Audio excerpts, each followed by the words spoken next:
So hello and welcome guys, और ये है हमारा third lecture of learning Python for data science. और आज हम सीखने वाले हैं सिंटैक्स और सेमांटिक्स के बारे में। तो चलिए शुरू करते हैं। सो गाइस, आज की वीडियो में हम लोग पढ़ने वाले हैं single line comments, multiple line comments, उसके बाद definition of syntax and semantics, basic syntax rules in Python, understanding semantics in Python, common syntax errors and how to avoid them, and practical code. वो हम बहुत सारे करने वाले हैं आज।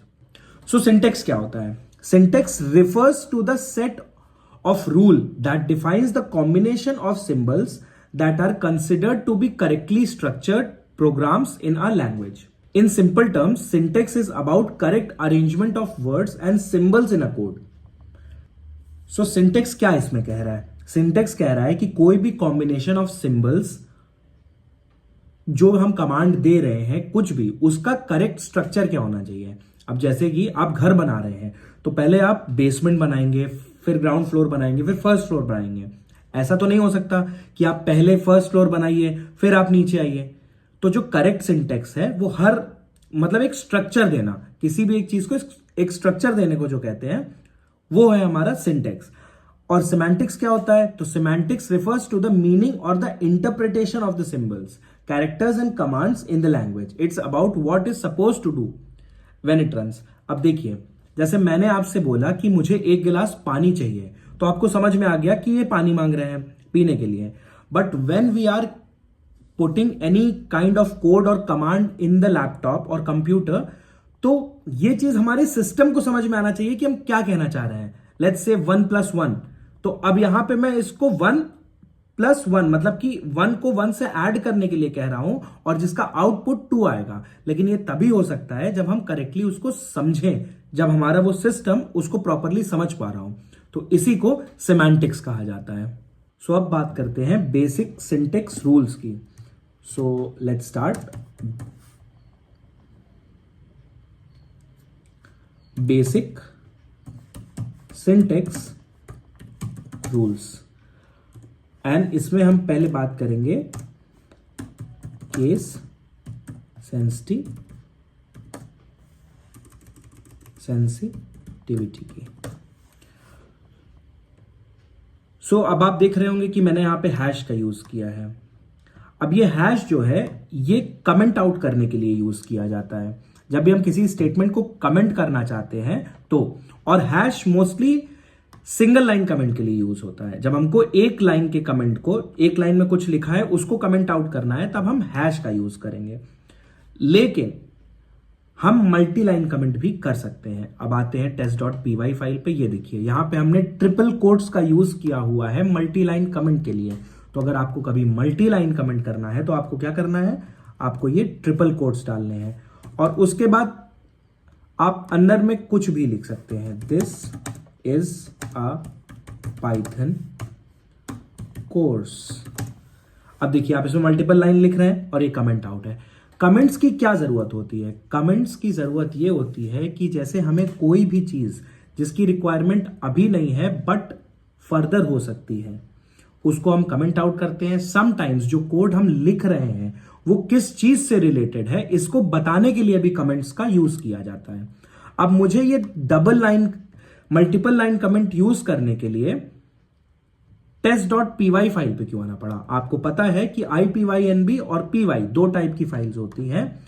तो जब मल्टीपल लाइन कमेंट्स की बात करते हैं तो उसमें हमको वो .py फाइल पे ही रन करता है, वो IPYNB फाइल पे रन नहीं करता है. तो इसका क्या मतलब है? क्या हम ये दोनों लाइंस को कमेंट करने के लिए बार बार हैश दबाएंगे? नहीं.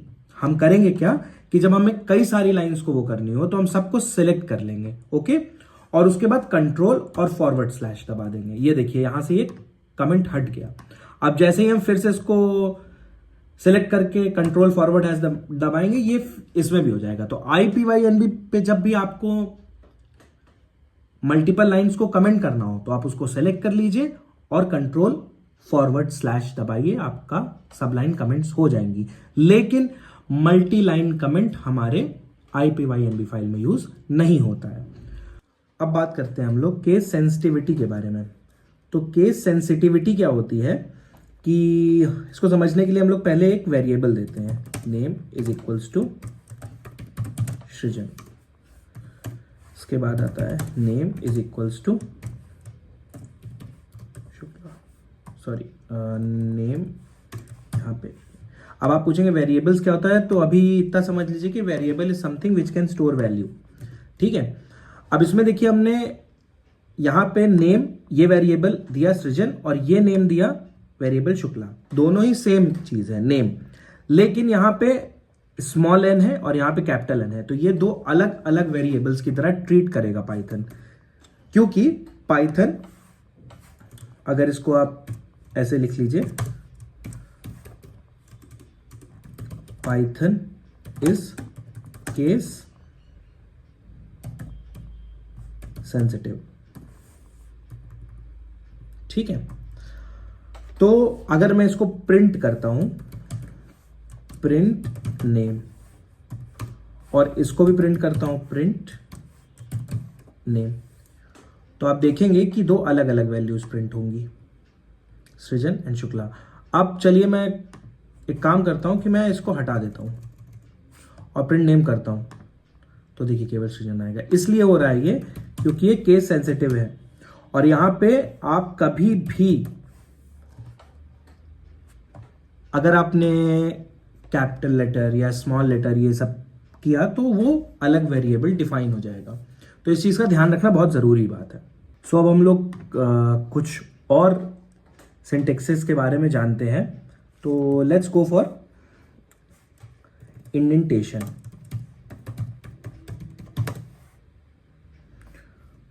तो इंडेंटेशन क्या होता है ये मैं आपको बता देता हूं।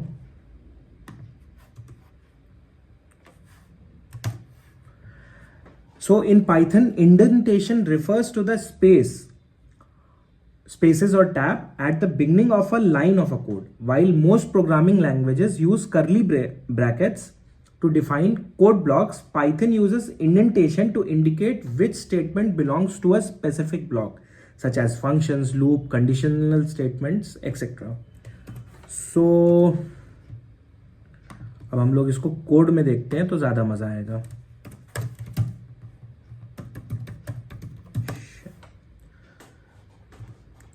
सो इंडेंटेशन के लिए चलिए let's define a variable age is equals to 32।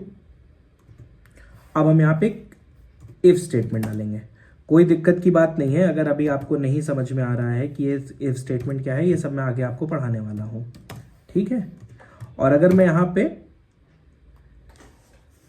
Colon डालता हूँ तो ये देखिए अब ये कहाँ से स्टार्ट हो रहा है, ये यहाँ से स्टार्ट हो रहा है, ये इस जगह से नहीं स्टार्ट हो रहा है, यहाँ पे स्टार्ट हो रहा है। इसका कारण क्या है जानते हैं? यही है इंडेंटेशन। इंडेंटेशन वो स्पेसेस हैं, ये 4 स्पेसेस आगे बढ़ गया, या फिर अगर आप इससे आप देखेंगे तो जैसे यहाँ पे मैं टैब दबाऊंगा तो ये देखिए 4 स्पेसेस आगे आ गया। ये स्पेसेस जो हैं ये बताते हैं कि अब हम इस इफ जो कंडीशन लगाई है इसके अंदर है। अब जो भी हम चीज लिखेंगे वो इसके अंदर आएगी। अब अगर मैं यहां पे लिखता हूं प्रिंट एज, तो अब वो इस कंडीशन पे पहले रन करेगी तब आएगी। लेकिन अगर मैं यहां पे एक बार दोबारा यहां पे लिखता हूं प्रिंट एज, तो ये अब इफ ब्लॉक के बाहर चला गया। तो लेट्स प्रिंट इट आउट, ये देखिए 32 आ गया। लेकिन अब इसमें बोला है if age is greater than 30, ये कंडीशन है, और मैं यहां पे कर देता हूं एज इज 28। अब इसको करते हैं, अब आप देखिए केवल ये वाली एज आ रही है जो मैंने कोड ब्लॉक के बाहर चलाई है। क्यों?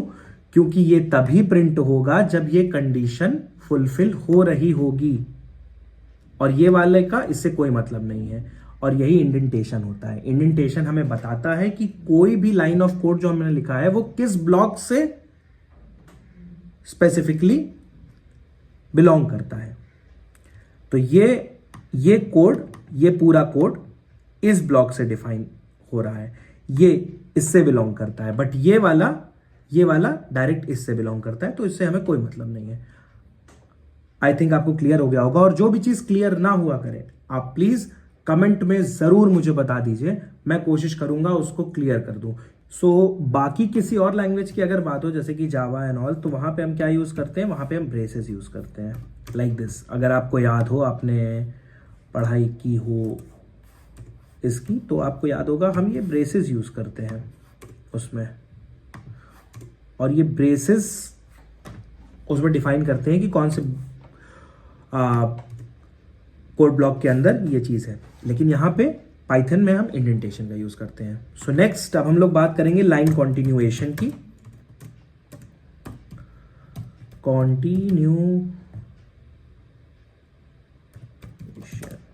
सो लाइन कॉन्टिन्यूएशन का क्या मतलब होता है, लेट्स से हमने फिर एक वेरिएबल डिफाइन किया, total is equals to 1 plus 2 plus 3 plus 4 plus 5 plus 5 plus 6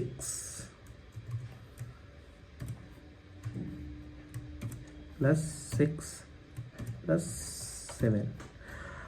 अब प्लस मुझे यही चीज़, क्योंकि मुझे लाइन मुझे ये चीज़ सेकेंड लाइन में लेकर के जाना है और वहाँ पे कंटिन्यू करना है, तो हम क्या करेंगे, एक बैक स्लैश डाल देंगे और फिर यहाँ पे आ जाएंगे। अब नाउ फिर से हम लोग करते हैं 7 प्लस 8 प्लस 9। अब अगर मैं इसको जा करके प्रिंट करता हूं तो आप ये देखेंगे कि ये टोटल आउटपुट देगा मुझे, फर्स्ट और सेकंड लाइन दोनों का मिला करके। लेट्स सी, कैलकुलेट करके देख लेते हैं। 7 plus 6 13, 13 plus 5 18, 18 plus 4 22, 22 plus 3 25, 25 plus 3 28, and 28 plus 9 28 plus 9 37, 37 plus 8 45, 45 plus 7 52। सो आप यहां पे देख रहे हैं ये 52 है। ये है हमारा line continuation. So what is line continuation, let's comment it out. use a backslash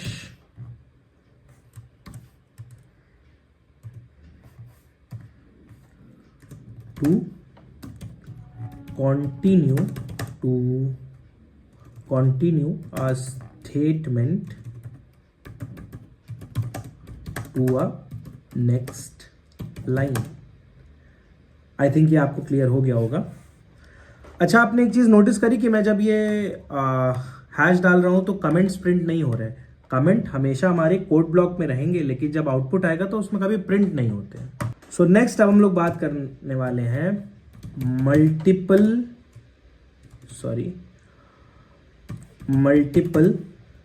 statement in single line के बारे में। ये बहुत इंटरेस्टिंग है। पाइथन में हम multiple statement in single line की बात करने जा रहे हैं। सो लेट्स अज्यूम कि हमने एक स्टेटमेंट दिया x is equals to 4 semicolon, y is equals to 5 semicolon. I think ये मैंने and let's say z is equals to x plus y। Now let's go ahead and print it out, print z।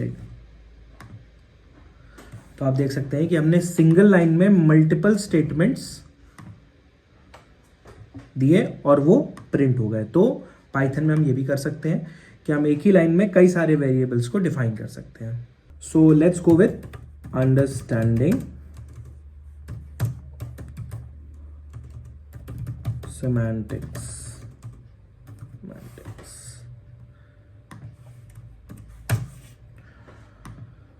So first of all, let's go with variable assignment। आपको एक बहुत amazing चीज दिखाता हूं। अब अगर हम यहां पे एक ऐसे एज दे देते हैं, sorry age is equals to 28 और यहां पे मैंने नेम दे दिया, नेम इज इक्वल्स टू सृजन।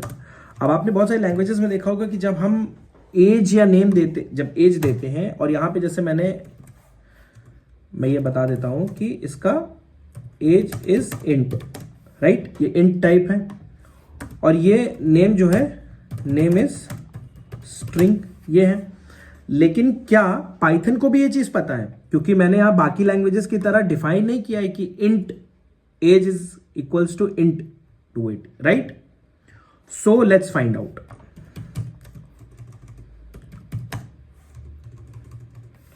Let's go into the next code block. Type, इसको हम लोग पहले एक बार रन कर देते हैं, रन हो गया। या नाउ टाइप एज, टड़ा, ये देखिए यहां इंट आ गया। Go for the next code block, type name, और यहां आ गया str, मतलब कि स्ट्रिंग। सो पाइथन में कॉन्सेप्ट होता है टाइप इन्फेरेंस का। टाइप इन्फेरेंस का क्या मतलब है? Let's define our age is equals to 32, we'll 32 and we'll go with name is equals to Srijan once again, name is equals to Srijan, ठीक है। तो अब मैं यहां पे करूंगा print type of age and print type of name.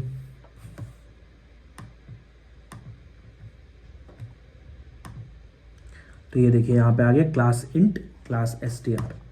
ये पाइथन में है कि वो रन टाइम के, जब रन टाइम के ही समय पे डिसाइड कर लेता है कि वो किस क्लास से बिलोंग करता है। जैसे ये इंट से बिलोंग करता है, ये स्ट्रिंग से बिलोंग करता है। ये चीज हमें इसमें डिफाइन नहीं करनी पड़ती बाकी लैंग्वेजेस के तरह, इसमें हमारा ये रन टाइम के ही समय में डिसाइड कर लेता है। ये अमेजिंग है ना, इसीलिए मैं बोलता हूं पाइथन सीखो। सो गाइज नेक्स्ट, अब हम लोग बात करते हैं इंडेंटेशन एरर के बारे में। सो आ गया इंडेंटेशन एरर। अब ये क्या होता है? So let's go with the variable age is equals to 32 and then condition if age is greater than 30 colon, but अब हम इसे यहां से नहीं यहां से प्रिंट करेंगे। और एक 1 second, print as.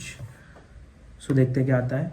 Indentation error, expected and intended block after if statement on line 4। सो यहां पे हमने इंडेंटेशन एरर कर दिया। Let's press the tab over here और अब हम इसे रन करते हैं। तो ये देखिए सही वैल्यू आ जाएगी। आप पाइथन में कितने भी क्लासेस बनाइए, फंक्शंस बनाइए, उसका कोई फर्क नहीं पड़ने वाला अगर आप इंडेंटेशन को ढंग से नहीं यूज कर रहे हैं, वो कोड रन नहीं करेगा। तो बी अवेयर कि आप इंडेंटेशन को अच्छे से समझिए और उसका यूज ढंग से करिए। Next we are talking about name error. So name error is something a is equals to b, ये लिखा और ये देखिए मैंने इसको वो किया। अब यहां पे क्या आ रहा है? Name error a is equals to b, name b is not defined. अब यहां पे ये अननोन वेरिएबल है, b इज अननोन वेरिएबल, क्योंकि हमने b कुछ डिफाइन ही नहीं किया, तो इसलिए यहां पे नेम एरर आ गया। तो आज के लिए बस इतना ही। मैं चाहूंगा कि आप इसको प्रैक्टिस करते रहें। इसको आप जितना ज्यादा प्रैक्टिस करेंगे उतना ही आप कोडिंग में अच्छे होते जाएंगे। कोई भी डाउट हो, कुछ भी हो, कमेंट में मुझे जरूर लिखें, उसको मैं कोशिश करूंगा जल्दी से जल्दी सॉल्व करने की। Happy learning.